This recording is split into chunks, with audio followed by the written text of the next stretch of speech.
In this video, we are going to solve problem based on waves, wave properties, and sound. Question 25. A hiker shouts towards a vertical cliff 465 meters away. The echo is heard 2.75 seconds later. First part of the question is asking you, what is the speed of sound of the hiker's voice in air? So let us first sketch the problem. Suppose if you have the hiker here and the hiker shouts towards a vertical cliff. So this is my cliff, which is 465 meters away. So the distance between the hiker and the cliff is 465 meters. In the first part, we need to find the speed of sound in air. So we will write the time after which the echo was heard is t equals 2.75 seconds. We know that the speed v can be found by taking distance traveled by the sound wave over the time it took to cover the distance. Now, what is the distance that the sound wave travels? In order for the echo to be heard, the sound waves must go from the hiker to the cliff and then return from the cliff back to the hiker. So the distance that the sound wave travels is twice the distance between the hiker and the cliff. Because first we are covering a distance of 465 meters going towards the cliff, and then again 465 meters coming back from the cliff to the hiker. So my distance traveled will be twice of 465 meters divided by the time taken. So the time is 2.75. And when we solve this, we get the speed of sound waves in air to be equal to 338 meters per second.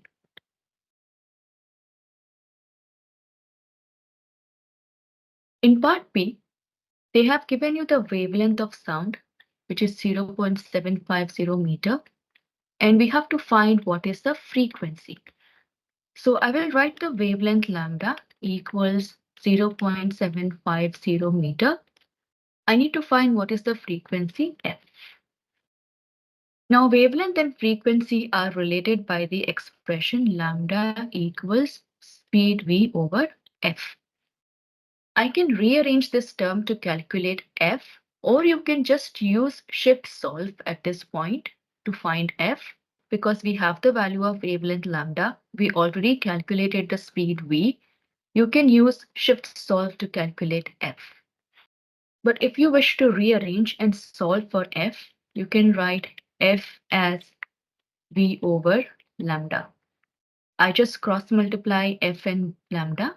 We move f in the place of lambda and lambda in the place of f.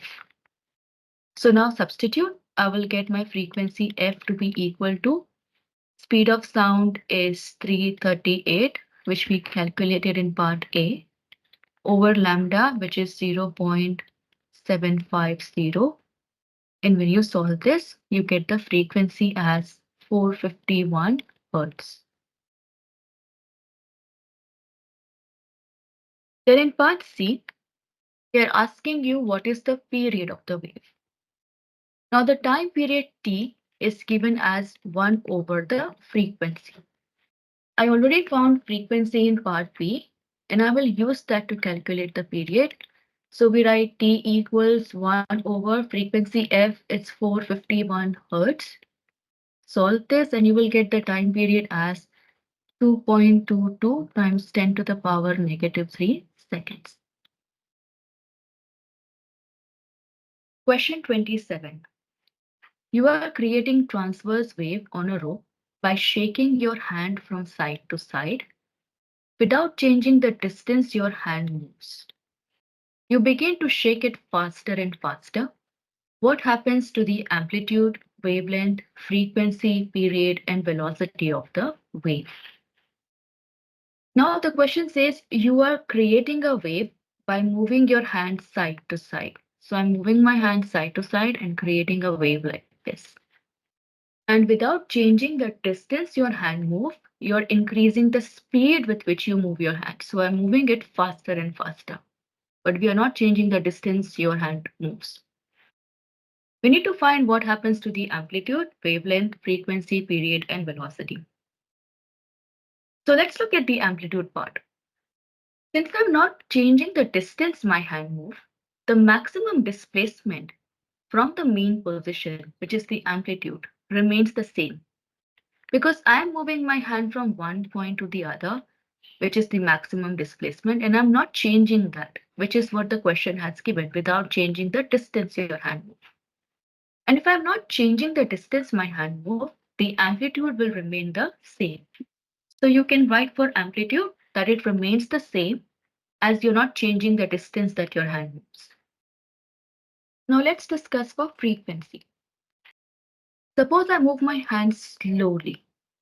So when you move your hand slowly, this is the pattern you create. The distance through which you move still remains the same, but you will notice that in the same amount of time, when I'm moving my hand slowly, I'm generating less number of waves. And number of waves generated is nothing but the frequency.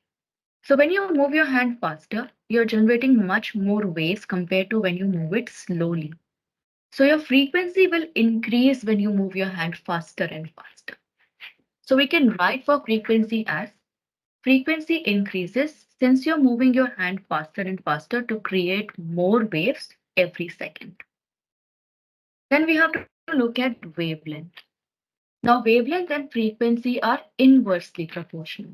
When we solved problem before, we wrote wavelength lambda to be equal to V over F, where V is the velocity or the speed of the wave, F is the frequency, and lambda is the wavelength. This gives me that wavelength is inversely proportional to frequency. Inversely proportional means they go opposite to each other. If frequency increases, wavelength must decrease, and if frequency decreases, wavelength must increase. So when I move faster, the frequency increases. And if frequency increases, wavelength, which goes opposite to frequency, has to decrease. So we write for wavelength, wavelength decreases as it is inversely proportional to frequency. Then comes the period. The time period T is given as 1 over F. Again, the time period T is inversely proportional to frequency. And if it is inversely proportional to frequency, it must go opposite to that of frequency. If frequency increases, time period will decrease. So since my frequency increases in this situation when I'm moving my hand faster, the period of the wave must decrease. So we write period decreases since period is inverse of frequency. So as frequency increases, period decreases. Then comes velocity. Now velocity of the wave only depends on the medium in which the wave is traveling. So when I'm moving my hand faster, I'm not changing the total distance that we moved, neither am I changing the medium through which the wave was traveling. And if I'm not changing the medium, the velocity will not change. So velocity of the wave remains the same since it only depends on the medium and we did not change the medium through which the wave was moving. Question 53. Waves are sent along a string of fixed length. Part A of the question is asking you, can the speed of the wave in a spring be changed? Explain. Part B, can the frequency of a wave in the spring be changed? Explain. Now, as we discussed before, velocity v of the wave depends on the medium of travel. So if I'm not changing the medium through which the wave is moving, the speed v will not change. Also, the spring is of fixed length.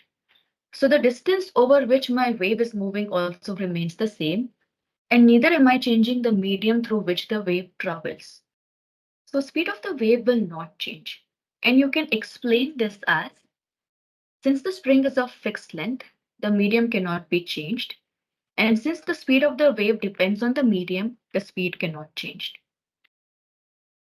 Now let's look at part B. Can the frequency of the spring be changed? You can change the frequency if you change the rate at which you produce the wave.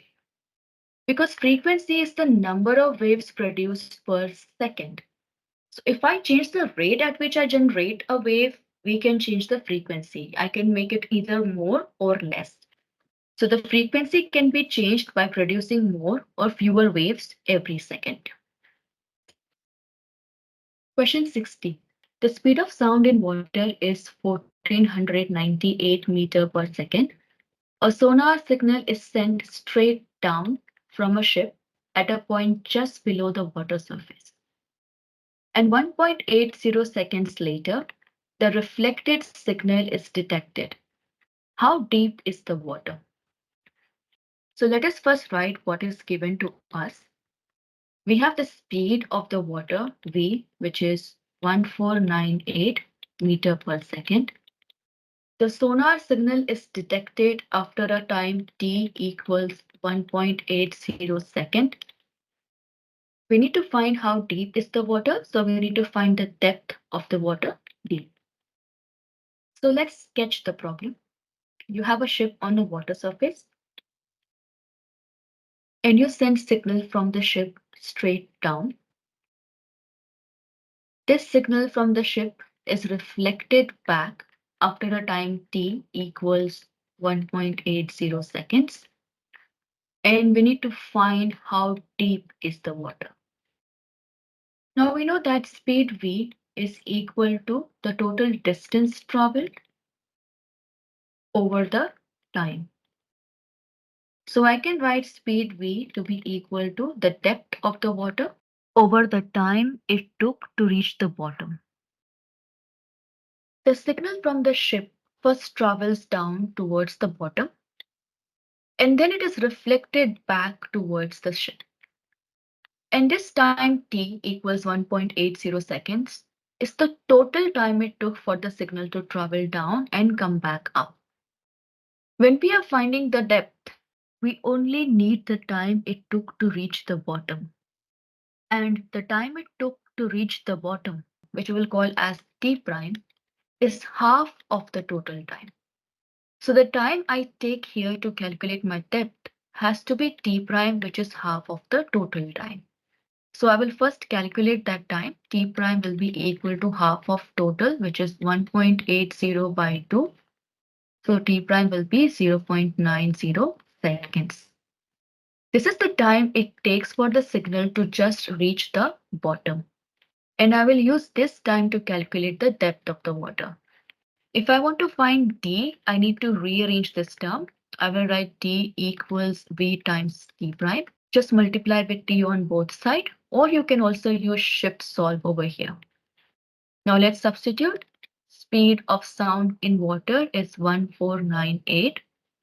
The time it took for the signal to reach the bottom is 0.90 seconds. And when you solve this, you get the depth of the water to be 1350 meter.